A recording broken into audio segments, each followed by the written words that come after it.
Hello, dear students. Again, Vinay is here to welcome you in the class of Physical Education and Sports Science. In last class, we were talking about the warming up. Warming up को हमने पूरा लगभग उसको खत्म किया था.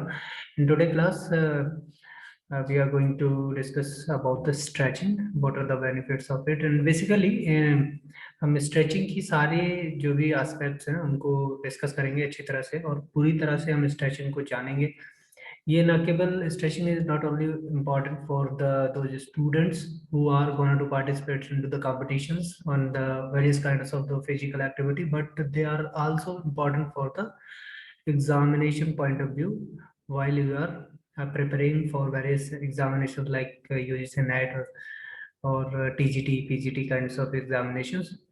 तो चलिए आज फिलहाल इस क्लास को हम दो पार्ट में करेंगे. आज की क्लास करेंगे और अगली एक क्लास और करेंगे जिससे स्ट्रेचिंग को पूरी तरह से कवर किया जा सके, क्योंकि स्ट्रेचिंग जो है अपने आप में अलग तो एक सब्जेक्ट है ही, बस उसके अलावा ये स्पोर्ट्स मेडिसिन का भी एक बड़ा हिस्सा है आज के टाइम में. ठीक है, तो किस तरह से ये वर्क करती है आज बेसिकली हम इसकी मीनिंग डेफिनेशंस को जानने की कोशिश करेंगे और बेसिकली आज इसके प्रिंसिपल्स को जानेंगे. फिर इसके बाद जो अगली वाली क्लास करेंगे हम उसके टाइप्स ऑफ स्ट्रेचिंग जो है उसको भी जानेंगे. अच्छा, स्ट्रेचिंग को ज्यादातर आप लोगों ने बेसिकली इस तौर पे सुना होगा कि you need to do the stretching after performing activity. ऐसा है कि आफ्टर परफॉर्मिंग ऑफ एक्टिविटी हम इसको ज्यादा यूज करते हैं, लेकिन ऐसा नहीं है कि वार्म अप में नहीं यूज होगा. तो as a warm up activity भी इसको यूज किया जाता है. और कैसे किया जाता है, I will tell you about all these kind of the things. ये मिसकंसेप्शन नहीं है, ये सच है कि इसको एज ए वार्म अप भी यूज किया जाता है. और किस तरह से यूज किया जाता है, किस पर्सपेक्टिव में यूज किया जाता है, मैं आपको कॉन्टेक्स्ट कुछ बताऊंगा जिससे कि आपको ये बहुत अच्छी तरह से समझ में आ जाएगा. जैसे कि मैंने आपको पहले भी बताया था कि ये जो क्लास मैं ले रहा हूँ, पिछली क्लास भी जो मैंने वार्मिंग अप पे ली थी, स्ट्रेचिंग पे मैं क्लास ले रहा हूँ. तो इसमें जो NIS पटियाला का ये वाला बैच है, इसमें कुछ स्टूडेंट्स हैं जो मेरे फ्रेंड्स हैं. उन्होंने मेरी काफ़ी हेल्प करी है इस पीपीटी को बनाने के लिए, क्योंकि उनके जो पर्टिकुलर नॉलेज है उनकी, जो कहते हैं कि उन्होंने उसको फील किया हुआ है, that is inside. So that is really really important, not only for the theoretical perspective but practical implication is also there inside. चलिए, तो अब हम शुरू करेंगे इसको, स्ट्रेचिंग को, और स्ट्रेचिंग के बारे में आज जानेंगे. तो जैसे कि जसदीप कौर का ये मेन पार्ट रहा है स्ट्रेचिंग का, चलिए शुरू करते हैं. तो ये एक पेपर है जिसपे जो रिसर्च गेट पे मौजूद है, जिसमें कि स्ट्रेचिंग की मैकेनिज्म, बेनिफिट्स क्या हैं उसके, स्पोर्ट परफॉर्मेंस और इंजरी प्रिवेंशन में किस तरह से इसको यूज किया गया है. इसमें पूरा जो है अच्छी तरह से इसने जो एम है वो एक्चुअली एम मैंने इसमें डिफाइन किया हुआ है कि किस तरह से हम जो ये क्लास है उस क्लास को किस तरह से मतलब करने वाले हैं आगे. ठीक है, क्या क्या चीज आप सीखेंगे, तो ओवरव्यू आपको यहाँ मिल जाएगा. Then you will see the rest of pictures and coming slides. Okay, so be ready and prepare to understand the stretching. अब बात यह है कि ये सिर्फ बच्चों के लिए नहीं है क्लास, और ये सिर्फ एंटरटेनमेंट के लिए नहीं है. कम से कम मास्टर्स या फिर जो स्पोर्ट कोचिंग NIS का डिप्लोमा कर चुके हैं जो बच्चे, तो उनके लिए क्या है, साइंटिफिक जो प्रिंसिपल्स हैं उनको समझना काफ़ी ज़रूरी है. ये नहीं है कि सिर्फ आपको ये बता दिया कि फ्लेक्सिबिलिटी किस तरह से इंक्रीज होती है स्ट्रेचिंग के थ्रू, या फिर स्ट्रेचिंग किस तरह से हेल्प करती है. एक मोटा मोटा ओवरव्यू देके आप नहीं छोड़ सकते, because now the competition level is too high and the question will not be asking just on the direct basis. They will ask you, they will give you some round figure like that. The question will not be direct, so you need to understand full-fledged knowledge.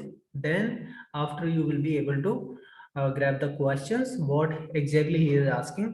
So let's begin with it. The stretching is usually performed before or after. Before or after exercise, it is attempt to enhance the performance and reduce the risk of injury. ये दो चीज आप समझ लीजिए कि अगर question में आपको एनहेंस परफॉर्मेंस के बारे में बात कर रहा है तभी भी आप दरकिनार नहीं कर सकते स्ट्रेचिंग को. And in the second thing is that if he is talking about the risk risk reducing factor of injury, that will also consider into the stretching, right? So most stretching techniques like static, ballistic use करते हैं, proprioceptive neuromuscular facilitation जो है, इसका नाम जो है आज के टाइम में मॉडर्न एरा आपको बहुत ज्यादा सुनने को मिल जाएगा if somebody is talking about stretching. अगर स्ट्रेचिंग का नाम लेता है तो वो पीएनएफ एक्सरसाइजेस के बारे में आपसे बात करेगा ही करेगा। If he is not talking about PNF it means that he don't have too much proper knowledge about stretching. So effective in increase to the static flexibility as measured to the joint range of the motion, but the result of dynamic flexibility is measured active and passive stiffness are not inconclusive. Inconclusive का मतलब होता है कि मतलब अधूरापन एक तरह से, ठीक है। तो ये नहीं है कि डायनामिक फ्लेक्सिबिलिटी और एक्टिव फ्लेक्सिबिलिटी सिर्फ आपने जान ली, आप जो पैसिव फ्लेक्स जो स्टिफनेस है उसके बारे में कंप्लीटली जान जाएंगे, ऐसा नहीं है। Because there are some supportive parameters to whom you need to inculcate while you are going for stretching benefits and to just for the कि आपको पता करना है कि इसका कितना बेनिफिट हो रहा है, ठीक है। तो सिर्फ और सिर्फ उससे पता नहीं कर सकते, there are some other parameters you need to take them consideration. तो mechanism of various stretching techniques in terms of biomechanics and neurology, the effectiveness of the combination of stretchings, ठीक है। एक तरह की stretching आप नहीं दो with other therapies just like as heat and cold therapies हैं जिनको आगे आने वाली क्लासेस में हम पढ़ेंगे, जो इनके कॉम्बिनेशंस में यूज होती हैं, ठीक है। Mechanism is responsible for the detrimental effect of the stretch performance and the minimal effect of the injury prevention are considered with the emphasis on the muscle dynamic flexibility, right? Further, the research is recommended to the explore to the mechanism and the effect of alternate stretching techniques on the dynamic flexibility, muscle soreness, sport performance and rate of injury. तो इन सारी चीजों को आपको याद रखना है, dynamic flexibility, muscle soreness, sport performance and rate of injury. ये क्योंकि ये, और दूसरी बात ये, अगर आपको और ज्यादा अच्छे से डीपली पढ़ना है इसके बारे में तो यहाँ मैंने इसका रेफरेंस दिया हुआ है, आप इस रेफरेंस को कॉपी करके और ज्यादा डिटेल में इस पेपर को पढ़ सकते हैं, ठीक है। चलिए अब छोटी छोटी नॉलेज पढ़ लेते हैं जिसको अक्सर लोग पूछते रहते हैं, that is to pull something और दैट इज बिकम लॉन्गर और वाइडर, टू बिकम लॉन्गर और वाइडर इन दिस वे।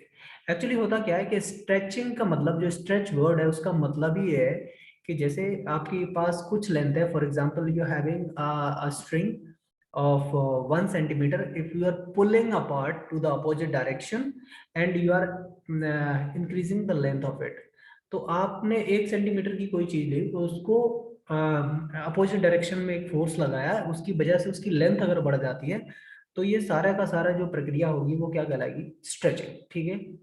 और इस ये एलिमेंट क्या हो जाएगा, ये स्ट्रेच हो जाएगा, ठीक है। क्योंकि जो प्रीवियस लेंथ से बढ़ जाना, प्रीवियस जो डायमेंशन है उसके बाद if you are applying a particular force on that particular object and object is changing their shape size in the form of length, it act will come under the category of stretch, right. तो किसी वस्तु को अधिक लंबा या चौड़ा करने के लिए खींचना, किसी वस्तु को खींचकर अधिक लंबा चौड़ा हो जाना या बढ़ जाना, ठीक है। An exercise of something beyond to the ordinary normal limit in term of physical exercise, ठीक है। क्योंकि यहाँ पे ये तो होगा नहीं किसी आदमी को पकड़ के हमने 2 मीटर लंबा कर दिया, हम क्या करेंगे यहाँ पे स्ट्रेच किसको करेंगे, कुछ मसल्स रहेंगे और कुछ बोन्स की हेल्प से, कुछ जॉइंट्स की हेल्प से हम उनको क्या करेंगे कि जॉइंट्स के मूवमेंट है उनको बियॉन्ड द लिमिट लेके जाएंगे, ठीक है। चलिए तो और आगे बढ़ते हैं, थोड़ी सी और छोटी छोटी डेफिनेशंस देख लेते हैं। Stretching prepares to the body of exercise, increase the range of the motion and prevent muscle imbalance that can lead to the serious injury। अच्छा ये क्या करेगी, ये फ्लेक्सिबिलिटी को थोड़ा इंक्रीज करेगी, ठीक है। तो रेंज ऑफ मोशन यहाँ पे जो है वो आता रहेगा अल्टरनेटिवली, तो उसको आप उसको लेके कंफ्यूज नहीं होइएगा, ठीक है। चलिए, the stretching is defined as the movement applied to the external or internal force in order to increase the muscle flexibility and joint range of motion। अच्छा एक्सटर्नल फोर्स तो चलो ठीक है, आपने लगा दिया, कुछ भी आपने लिया और आपने एक्सटर्नल फोर्स जो है वो अप्लाई किया हुआ है। इंटरनल फोर्स की आप कैसे बात करेंगे? जैसे इंटरनली फोर्स हम मस्कुलर फोर्स जो जनरेट करते हैं, फॉर एग्जांपल आपने किसी बॉडी बिल्डिंग का जो कंपटीशन है उसको देखा होगा, तो बॉडी बिल्डिंग कंपटीशन में आप देखते हैं कि किस तरह से वो टोन्ड अप करते हैं अपनी मसल्स को। तो उस तरह का जो फोर्स होता है जो इंटरनली डेवलप किया जाता है मसल से, उसको क्या बोलते हैं? Internal force. ठीक है, चलिए आप कुछ इस तरह से देख लीजिए कि अमूमन अगर आप खड़े हुए हैं इन नॉर्मल कंडीशन में, आप देखेंगे कि जैसे फर्स्ट यहाँ पे इन्होंने अपनी स्ट्रेच करके लेग को क्या हुआ, उठाया हुआ है यहाँ से। अगर आप नॉर्मली उठा के देखिए तो ज्यादा से ज्यादा आप 45 डिग्री तक उठा पाएंगे, और बहुत मुश्किल हो जाएगा इसको ऊपर ले जाना। यहाँ तक ले आएगा वो काफी है, लेकिन इससे ऊपर यहाँ तक लाना, that is not a normal. ठीक है, यहाँ पे पिक्चर में देखने पे आपको लग रहा होगा कि बड़ा इजी है यार, but that is not so easy. Okay, तो इस तरह से कुछ आप इसको लचीलापन जो है वो संयुक्त गति के आधार पर बाहरी और आंतरिक बल द्वारा स्ट्रेचिंग के रूप में परिभाषित किया जाता है। तो आप इसको देख लीजिए कि क्या परिभाषा आपके अनुसार होती है। चलिए कुछ और थोड़ी सी छोटी छोटी एक कुछ लाइंस मैंने आपके लिए यहाँ लिखी हुई हैं, क्योंकि ये थोड़ा इंपॉर्टेंट है, क्योंकि जब हम कॉन्सेप्ट को बेहतर तरीके से पढ़ेंगे तो इन सारी चीजों को, जो छोटी छोटी चीजें हैं, उनको जानना काफी जरूरी है, जिससे कि आगे जब भी हम कॉन्सेप्ट को डिस्कस करें तो वो कॉन्सेप्ट आपके लिए प्रॉब्लमफुल नहीं हो। Stretch is a general term used to describe the therapeutic maneuver designed to increase the extensibility of the soft tissues, thereby improving to the flexibility by elongating or lengthening to the structure, adaptability, shorten, and having become to the hypomobile over time. अच्छा, hypo दो चीज होती है, एक होता है hyper, दूसरा होता है हाइपो। अगर if anybody is using this word hypo, it means that the things is gonna to shorten और डिक्रीज। ठीक है, वो हाइपो का मतलब होता है कम हो जाना। ठीक है, हाइपर का मतलब होता है बियॉन्ड द लिमिट, मतलब कोई एक लिमिट सेट करी हुई है उससे ज्यादा चले जाना, मतलब जो नॉर्मल आइडियल कंडीशन है उससे ज्यादा चले जाना, तो उसको हम बोलते हैं हाइपो। ठीक है, तो हाइपोमोबिलिटी का मतलब क्या हो गया? यहीं पे जहाँ शॉर्टन लिखा हुआ है आप समझ लीजिए इसी से। तो हाइपोमोबिलिटी का सीधा सीधा मतलब किससे है? कुछ शॉर्टन मतलब, और शॉर्टन यहाँ इस केस में क्या होगा? मसल शॉर्टनिंग ही होगी, क्योंकि we are talking about in context of physical education और muscle movement. Okay, so hypomobility refers to the decrease the mobility or restriction to the motion. A wide range of pathological processes that restrict movement and impair mobility.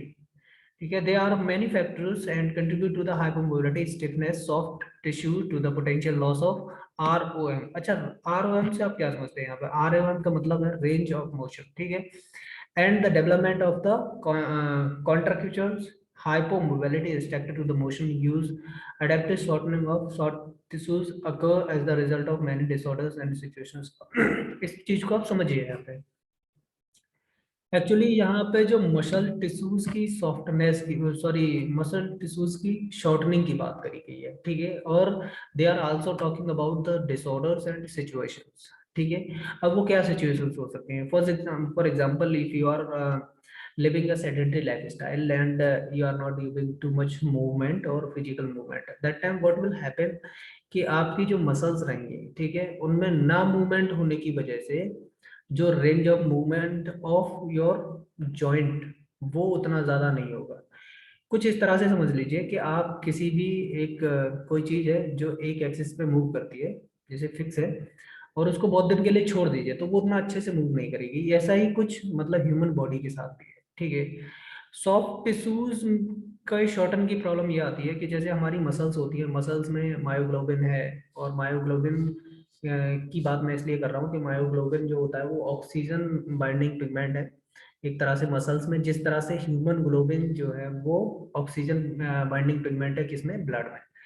तो जब हमारी body जो है वो activity करती है, तो एक्टिविटी करते करते क्या होता है कि मायोग्लोबिन के साथ ही आपकी एटीपी भी हो गई, तो वहां पे कुछ चीजों का लॉस होता है। आप समझ लीजिए वहां से अगर वाटर भी इमिट हो रहा है, वहां पे एटीपी मौजूद था, वो भी क्रेटाइन फॉस्फेट, ये सारी चीजें वहां से कम हो रही है, तो वहां पे क्या होगा? वो शॉर्टनिंग होगी मसल की। अच्छा, शॉर्टनिंग का दूसरा रीजन और भी है, वहां पे हाइड्रोजन प्लस आयन जो होते हैं लैक्टिक एसिड और एसिड फॉर्मेशन की वजह से वो इमिट होते हैं। उनकी वजह से क्या होता है? वो फिर दोबारा से एडीपी में जो पीसी होता है फॉस्फेट क्रेटाइन, उसको दोबारा से रिवाइंड नहीं होने देते। अब वो रिवाइंड नहीं होने की वजह से क्या होता है, फिर दोबारा से वहां पे मसल पुल नहीं होती, ठीक है, या स्ट्रेचिंग नहीं होती, या फिर वहां पे मूवमेंट को जो है वो ब्लॉक कर देते हैं। ठीक है, तो दूसरा क्वेश्चन कभी कभी ये भी पूछता है, ये आता है कि मतलब अगर आप फिजिकल एक्टिविटी कर रहे हैं, तो फिजिकल स्ट्रेनियस फिजिकल एक्टिविटी कर रहे हैं, तो उस टाइम में जो मसल का मूवमेंट होता है वो रुकने लगता है, या मतलब आपको थकान होती है, वो किसकी वजह से होती है, तो जनरली लोग बोल देते हैं कि लैक्टिक एसिड।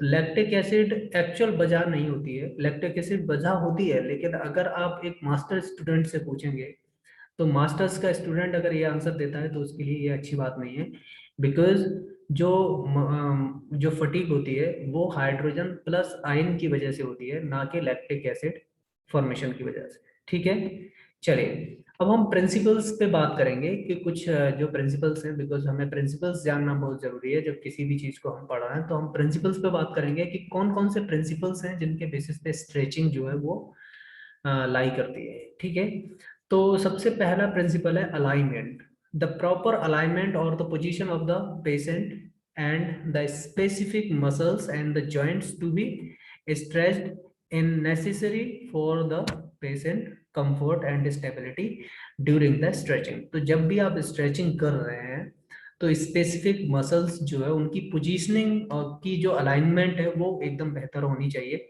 अलाइनमेंट किस तरह से होनी चाहिए, we will talk about letter.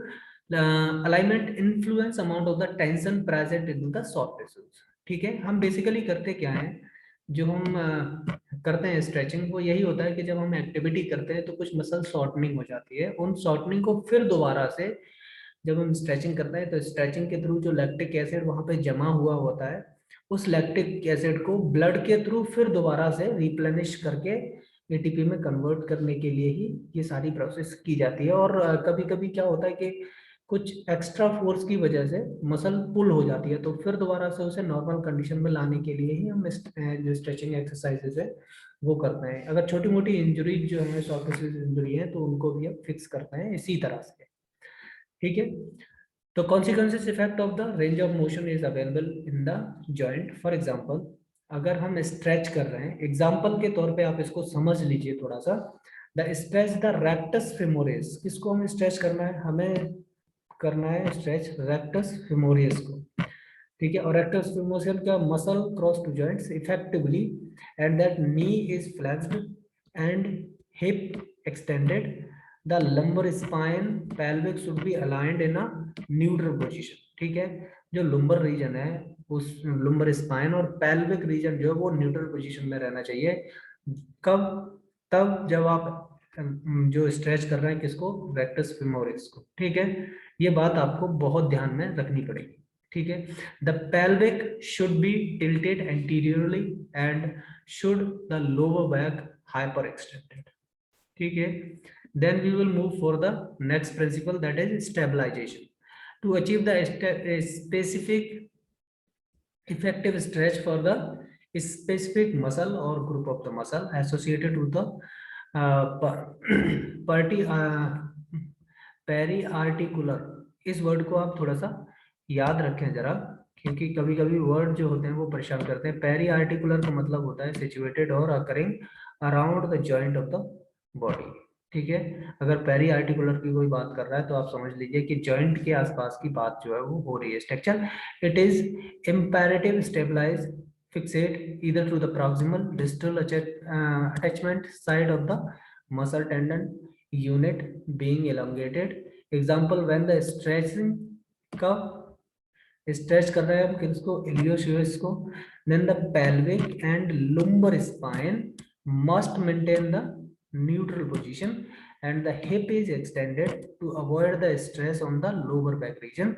The source of stabilization include manual contacts, body weight और frame surface such as the table. और इसकी मतलब स्ट्रेचिंग की एक अलग टाइप की टेबल आती है।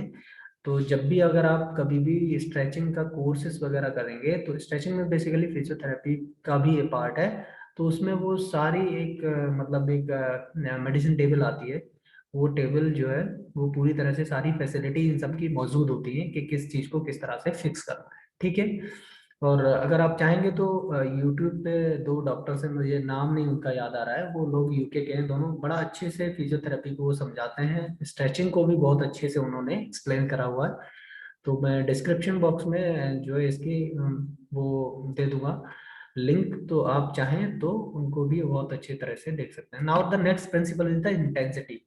ठीक है, तो इंटेंसिटी का भी हमें बहुत ज्यादा ध्यान रखना पड़ेगा। Intensity, magnitude of the stretch of the force is determined by the load pace to the soft tissues to elongate it, and it is general agreement among the clinical and the researchers. Stretching should be applied to the low intensity by the means of low load। ठीक है, ये बात आपको याद रखनी पड़ेगी, low intensity by the means of low load. Low intensity stretching comparison to the high intensity stretching makes the stretching maneuver more comfortable for the patient and minimizing to the voluntary and involuntary muscles burden, so the patient can either remain to the relaxed assist with the stretching maneuver and intensity of stretch. So next principle is the low intensity stretching. Low intensity stretching coupled with the low duration of the stretch result to the optimal rate of improvement into the range of motion without exposing tissues, possibly weakening, immobilization and excessive loads and potential injury. Low intensity stretching has been also shown to the elongated tense connective tissues and significant component of the chronic contracture more effectively and with less soft tissues damage and post-exercise soreness than high-intensity stretch. Next is duration of exercise. The duration of stretch refers to the period of the time to stretch force is applied to the shortened tissues held to the lengthening to the position की जब हम किसी भी body part पे हम थोड़ा सा force apply कर रहे हैं तो वो कितनी देर के लिए कर रहे हैं, इट्स रियली रियली इंपॉर्टेंट। इसकी इंपॉर्टेंस आपको तब पता चलेगी जब हम टाइप्स ऑफ एक्सरसाइज में जाते जाते पीएनएफ करेंगे, क्योंकि पीएनएफ जो तीन पीएनएफ के जो अलग तीन पार्ट है, चाहे स्ट्रेच एंड होल्ड हो, होल्ड स्ट्रेच हो, स्ट्रेच और स्ट्रेच हो, तो वहां पे टाइम की बहुत ज्यादा वैल्यू है अपने आप में। ठीक है, तो वहां आपको ये बात बहुत अच्छी तरह से एक्सप्लेन मैं करूंगा और आपको समझ में आई हुई, I hope that. Duration most often refer how long the single cycle of the stretch is applied. If more than the repetition of the stretch cycle is carried out during the treatment season, which is most often that case, the cumulative times of all stretch cycle is also considered to the aspects of the duration of the stretch. Now, there is another important principle, that is speed of stretching to ensure the optimal muscle relaxation, the prevent injury to the tissues. The speed of stretch should be slow. The stretch force should be increased, tensile stretch to the connective tissues, and active stretch flex reflex to increase the tension. It contractile structure of the muscle being stretched, and the stretch force applied to the low velocity. It is easier to the therapist to the or the patient to control, therefore the safer than the velocity of stretch। अब इसमें फायदा क्या है इसका, speed of stretching की। जैसे आप stretch and hold method में आप एक स्पीड के साथ आपने रेस लेग जो है उसको रेस करना शुरू किया फॉर एग्जांपल, और आपको ऐसे में होता क्या है स्ट्रेच एंड होल्ड में कि आपको एक पर्टिकुलर लेवल तक उठाना होता है किसी भी चीज को, या फिर स्ट्रेच करना होता है और आपको फिर रुकना होता है। अब समझिए आपने बहुत तेजी में स्ट्रेच कर दिया स्पीड के साथ, और जहां रुकना था उससे ज्यादा आपने पुल कर दिया किसी भी मसल को, तो ऑलरेडी इंजरी तो उसमें है ही और फिर दोबारा से इंजरी हो जाएगी। ठीक है, तो speed of stretching that is that have it's own importance. Now we'll talk about the frequency of stretching. That is another principle of stretching. Frequency of stretching refers to the number of the bouts, seasons, and per day, per week patient carry out the stretching regimen. The recommended frequency for the stretching is also based on the underlying to the cause of impaired mobility and the quality level of healing of tissues, the chronicity and the severity of the contracture, as well as a patient and the age. 3 to 5 repetition per season and 3 times a week is considered as the educating gaining for the improvement and flexibility of soft tissues. Further, the decision rely on the therapist according to the clinical scenario.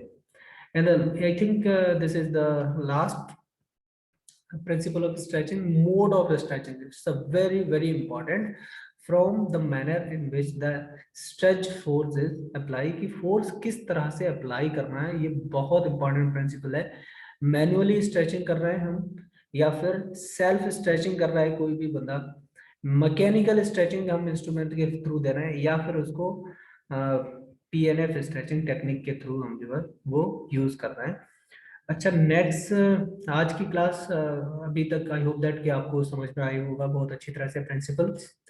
और next class में हम types of stretching जो है वो complete करेंगे. उसके साथ ही types of stretching के साथ ही कुछ क्वेश्चंस भी मैं आपसे पूछूंगा, then you will give the answers of those questions. तो आज की क्लास हम यहीं पे खत्म करेंगे. आई होप दैट कि आपको चीज़ें समझ आ रही होंगी. अगर फिर भी आपको अगर कोई डाउट्स है तो आप कमेंट्स बॉक्स में डाउट छोड़ सकते हैं, मुझे टेलीग्राम पे लिख सकते हैं, फेसबुक पे लिख सकते हैं, even that you can mail me, क्योंकि मैंने मेल आईडी भी अपनी आपको दी हुई है. तो आई होप दैट कि आप सब लोग बहुत अच्छे से जितने भी टॉपिक हैं उनको कवर करेंगे. और अभी कोविड की काफ़ी खराब हालात हमारे यहाँ चल रहे हैं, तो उन गाइडलाइंस का आप पालन करिए, stay home and stay safe, और पढ़ाई करते रहिए. एग्जामिनेशन आपको बहुत जल्दी जो है जितने भी एग्जामिनेशन हमारे रुके हुए हैं वो सब मिल जाएंगे. तो आज के लिए इतना ही, मिलते हैं अगली क्लास में, तब तक के लिए नमस्ते.